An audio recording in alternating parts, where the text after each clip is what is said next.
जय माता दी। माता रानी आप सभी की मनोकामनाएं पूर्ण करें। आज नवरात्रि के दूसरे दिन सुनिए मां ब्रह्मचारिणी की संपूर्ण कथा। मां ब्रह्मचारिणी की पूजा नवरात्रि के दूसरे दिन की जाती है। ब्रह्मचारिणी का अर्थ होता है तप का आचरण करने वाली। देवी ब्रह्मचारिणी की पूजा करने वाले भक्त को अपने हर काम में सफलता प्राप्त होती है। वह हर ओर विजय होता है। मां ने अपने इस स्वरूप में सफेद वस्त्र धारण किए हुए हैं। मां की दो भुजाओं में से दाहिनी भुजा में जपमाला और बाईं भुजा में कमंडलू है। इनकी पूजा करने से भक्त के अंदर जप और तप की शक्ति बढ़ती है। मां ब्रह्मचारिणी अपने भक्तों को संदेश देती हैं कि परिश्रम से ही सफलता प्राप्त की जा सकती है। भगवान शिव को पति रूप में प्राप्त करने के लिए मां ब्रह्मचारिणी ने अत्यंत कठिन तप किया था। हे प्रिय भक्तों, शिव पुराण में कथा आती है कि ब्रह्मा जी के आदेशानुसार भगवान शंकर को वरण करने के लिए माता पार्वती ने कठोर तप किया था। ब्रह्मा जी के आदेश के उपरांत महर्षि नारद ने पार्वती जी को पंचाक्षर मंत्र शिवाय नमः की दीक्षा दी। दीक्षा लेकर माता पार्वती अपनी सखियों के साथ तपोवन में जाकर कठोर तपस्या करने लगी। माता पिता की आज्ञा लेकर माता पार्वती ने सर्वप्रथम राजसी वस्त्रों का अलंकारों का परित्याग किया। उसके स्थान पर मुंज की मेखला धारण कर वलकल वस्त्र पहन लिए। हार को गले से निकालकर मृग चरम धारण किया और गंगावतरण नामक पावन क्षेत्र में सुंदर वेदी बनाकर वे तपस्या में बैठ गई। मन और इंद्रियों का निग्रह कर पार्वती जी ग्रीष्म काल में अपने चारों ओर अग्नि जलाकर बीच में बैठ गई तथा ऊपर से सूर्य के प्रचंड ताप को सहन करती हुई तन को तपाती रही।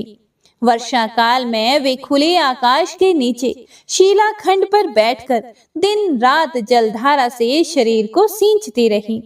भयंकर शीत ऋतु में जल के मध्य रात दिन बैठकर उन्होंने कठोर तप किया। इस प्रकार निराहार रहकर माता पार्वती ने पंचाक्षर मंत्र का जप करते हुए सकल मनोरथ पूर्ण करने वाले भगवान सदाशिव के ध्यान में मन को लगाया। माता मैना और पिता हिमालय को पुत्री के विवाह की चिंता हुई। इतने में महर्षि नारद वहां आ गए। नारद जी को घर में आया देखकर राजा रानी ने कन्या के भविष्य के विषय में पूछा। नारद जी ने पार्वती जी का हाथ देखकर भविष्यवाणी की। राजा हिमालय ने प्रश्न में बेटी के अवगुण पहले पूछे थे, किंतु नारद जी ने पहले पार्वती के गुणों का कथन किया। नारद जी चतुर और मनोवैज्ञानिक वक्ता हैं, इसीलिए माता पिता से पार्वती के दिव्य गुणों की चर्चा करते हैं। सद्गुणों की एक लंबी सूची नारद जी ने प्रस्तुत की, किंतु जब पार्वती के पिता ने पूछा कि महाराज कुछ दोष हो तो वे भी बतला दें, फिर पुनः नारद जी ने कहा दो चार अवगुण भी हैं, उन्हें भी सुन लो। नारद जी ने कहा कि पार्वती पुत्री तो सर्वगुण संपन्न है, किंतु इसका पति जटाजूटधारी दिगंबर तथा अमंगल वेश वाला होगा। नारद जी की बात सुनकर माता पिता तो उदास हो गए, किंतु पार्वती जी को आंतरिक प्रसन्नता हुई। नारद जी ने पार्वती के माता पिता को समझाया कि जिन दोषों का वर्णन मैंने किया है वे सभी शंकर जी में हैं, और पार्वती का विवाह यदि भगवान शंकर से हो गया तो ये दोष भी गुण में परिणत हो जाएंगे। अंत में नारद जी ने यहाँ तक कह दिया कि शिव को छोड़कर संसार में पार्वती जी के लिए दूसरा वर है ही नहीं, किंतु आशुतोष होने पर भी शंकर जी दुराराध्य हैं, यानी कि शिव जी कठोर उपासना से प्रसन्न होते हैं। उनको प्राप्त करने का एक ही उपाय है कि पार्वती वन में जाकर कठोर तप करें। नारद जी की प्रेरणा से माता पिता की आज्ञा लेकर पार्वती जी हिमालय के गन वन में तपस्या करने चली गई। पार्वती जी के तप में हट से अधिक शिव पद में आंतरिक अनुराग है, इसीलिए शिव जी के चरणों का ध्यान करते हुए उन्होंने संपूर्ण भोगों तथा सुख के साधनों का परित्याग कर दिया। भगवान शंकर के चरण कमलों में नित्य नूतन अनुराग होने के कारण शरीर का भान मिट गया और तन मन तपस्या में लीन हो गया। 1000 वर्ष तक मूल और फल का, 100 वर्ष केवल शाक का आहार किया, कुछ दिन तक पानी का, हवा का आहार किया, कुछ दिन इन्हें भी त्याग कर कठिन उपवास किया। पुनः वृक्ष से गिरी हुई बेल की सूखी पत्तियां खाकर 3000 वर्ष व्यतीत किया। जब पार्वती जी ने सूखी पत्तियां लेना बंद कर दिया तो उनका नाम अपर्णा पड़ गया।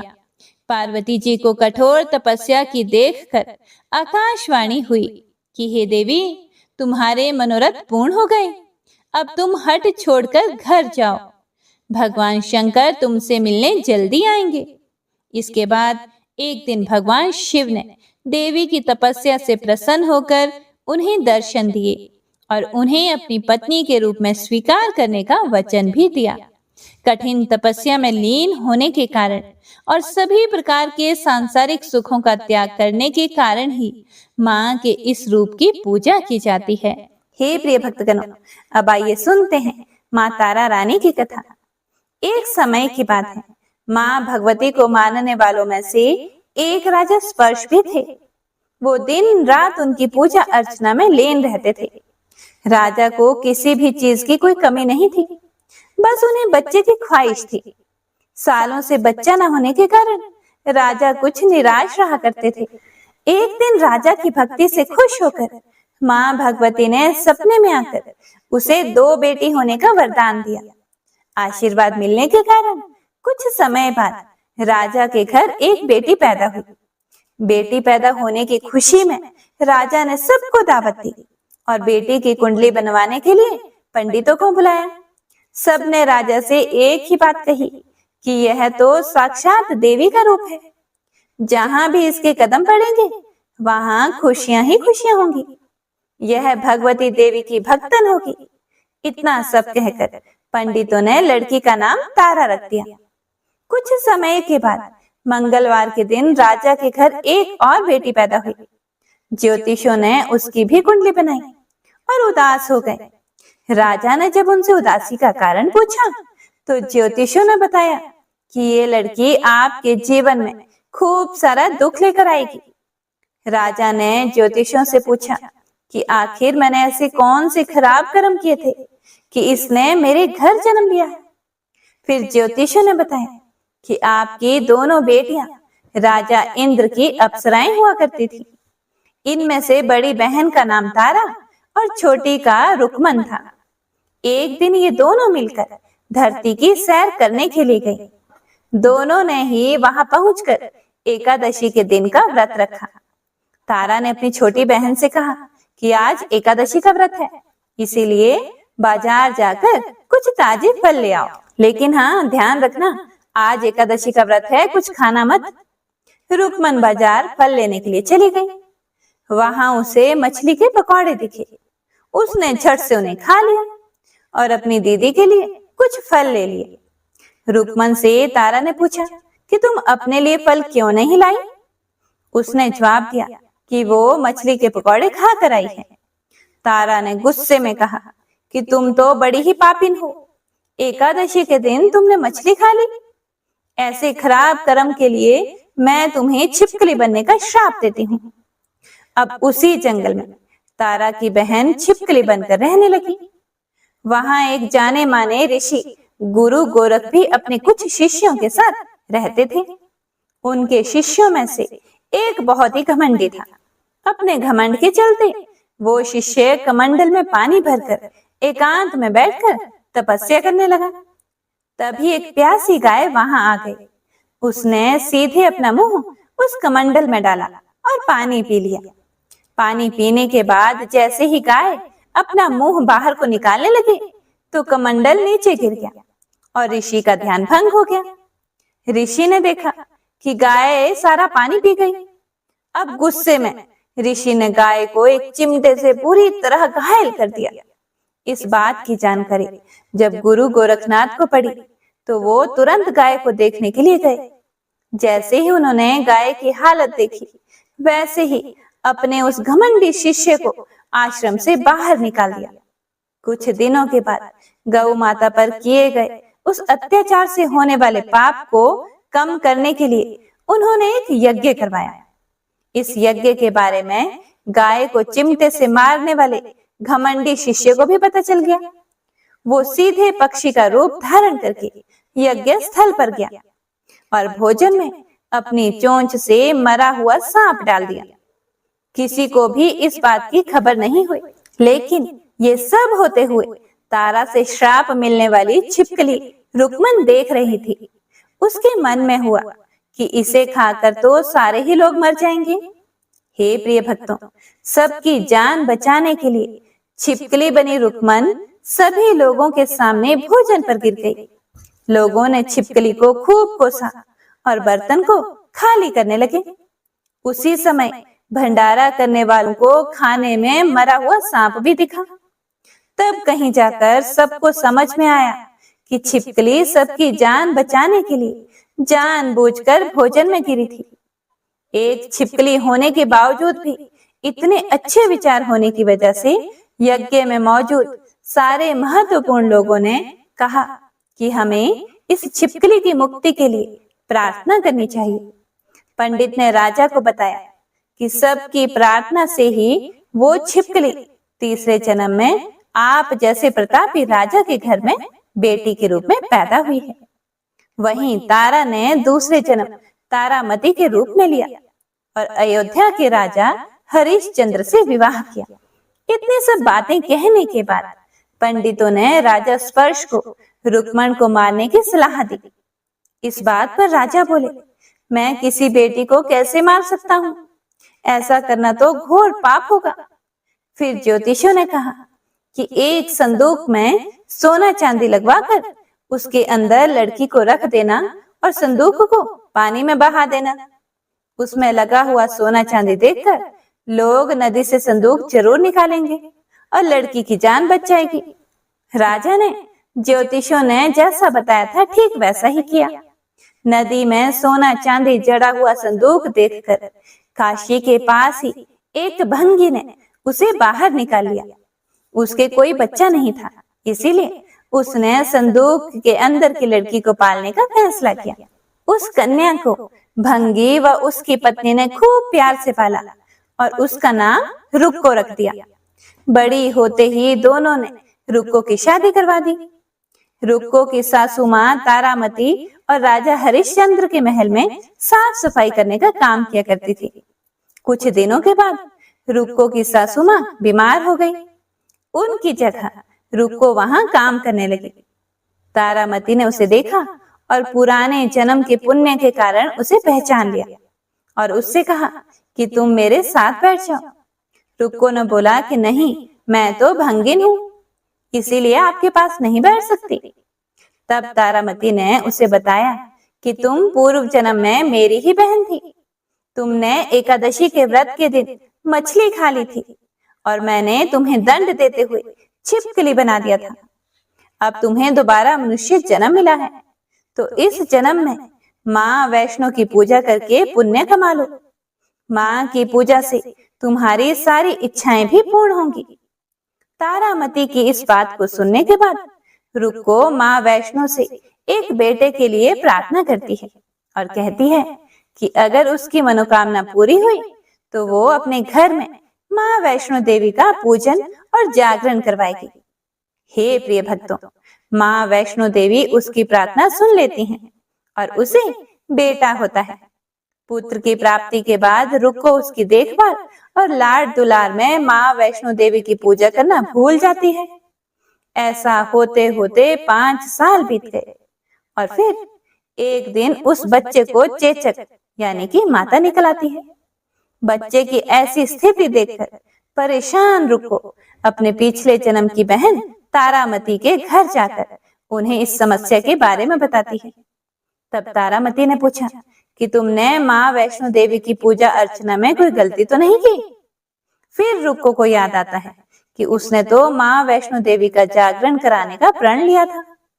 ये बात याद आते ही रुक्को को काफी पछतावा हुआ और मन में माँ से कहा कि बच्चे के ठीक होते ही वो अपने घर में जागरण करवाएगी। अगले ही दिन उसका बेटा पूरी तरह से ठीक हो गया।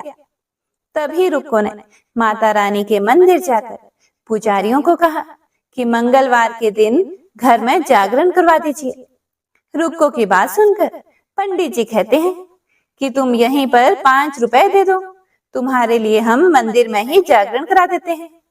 फिर रुक्को ने कहा कि मुझे पता है कि मैं चमारिन हूँ, लेकिन आप मेरे घर आकर ही जागरण करवा दीजिए। माँ किसी भी तरह का भेदभाव नहीं करती, तो आपको भी नहीं करना चाहिए। इस पर पंडितों ने विचार विमर्श करके कहा कि अगर रानी आपके जागरण में आती है तो हम तुम्हारे घर आकर जागरण करने के लिए तैयार हैं। पंडितों की बात सुनकर रुक्को अपनी बहन रानी तारामती के पास जाती है और तारामती को सारी बात बताती है। रुक्को की बातें सुनकर तारामती जागरण में जाने के लिए तैयार हो जाती है। इस बात को बताने के लिए रुक्को जब पंडित जी के पास जाती है, तब उनके बीच की बातों को सेन नामक नाई सुन लेता है। फिर वह राजा हरिश्चंद्र को जाकर सारी बातें बता देता है। राजा के मन में हुआ कि रानी को नीची जाति वालों के घर जागरण में नहीं जाना चाहिए। इसी वजह से वो अपनी उंगली काट लेते हैं, जिससे उन्हें नींद न आए और रानी जागरण में न जा सके। जब जागरण का समय होता है, तब भी राजा को जागते हुए देखकर रानी मन ही मन माँ वैष्णो देवी से प्रार्थना करती है कि महाराज को नींद आ जाए ताकि मैं जागरण में जा सकूं। रानी की प्रार्थना के कुछ ही देर बाद राजा को नींद आ जाती है।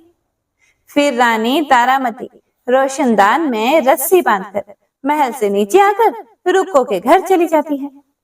इसी जल्दबाजी में रास्ते में ही रानी का रेशमी रुमाल और एक पांव की पायल गिर जाती है।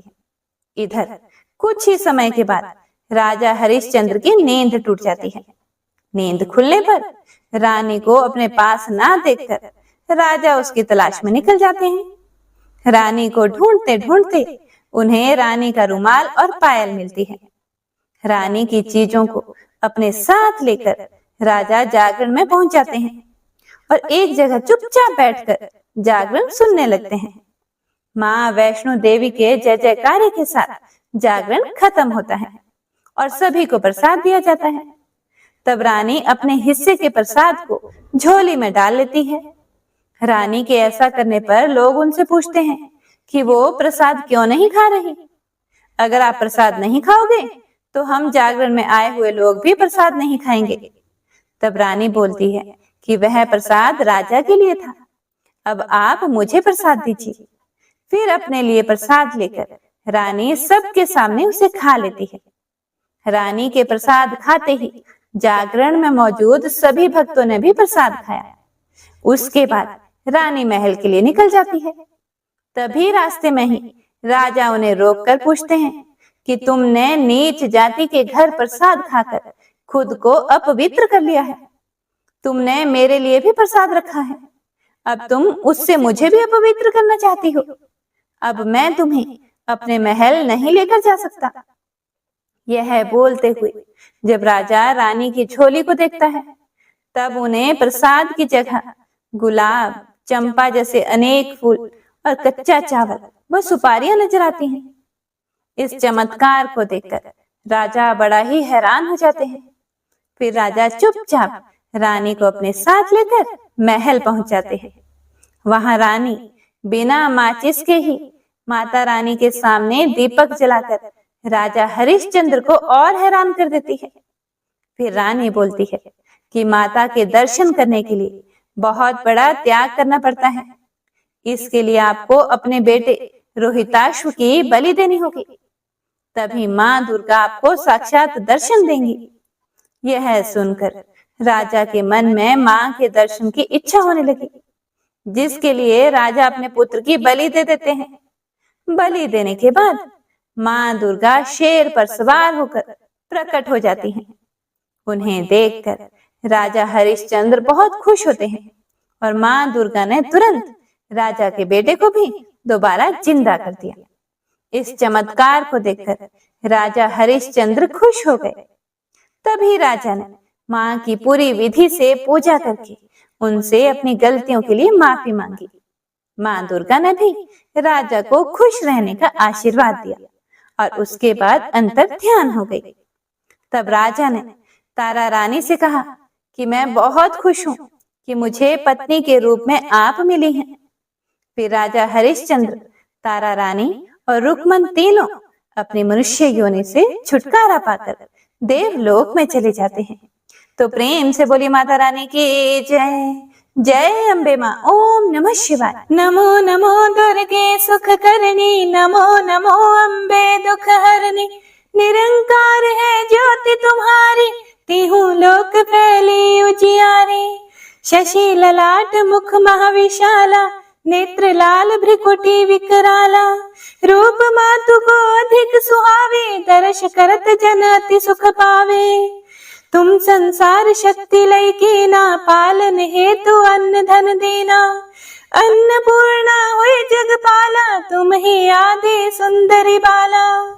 प्रलय काल सब नाशन हारे, तुम गौरी शिव शंकर प्यारे। शिव योगी तुम्हारे गुण गावे, ब्रह्मा विष्णु तुम्हें नित ध्यावे। रूप सरस्वती को तुम धारा, दे सुबुद्धि ऋषि मुनि नुबारा। धर्यो रूप नरसिंह को अम्बा, प्रगट भई फाड़ कर खंबा।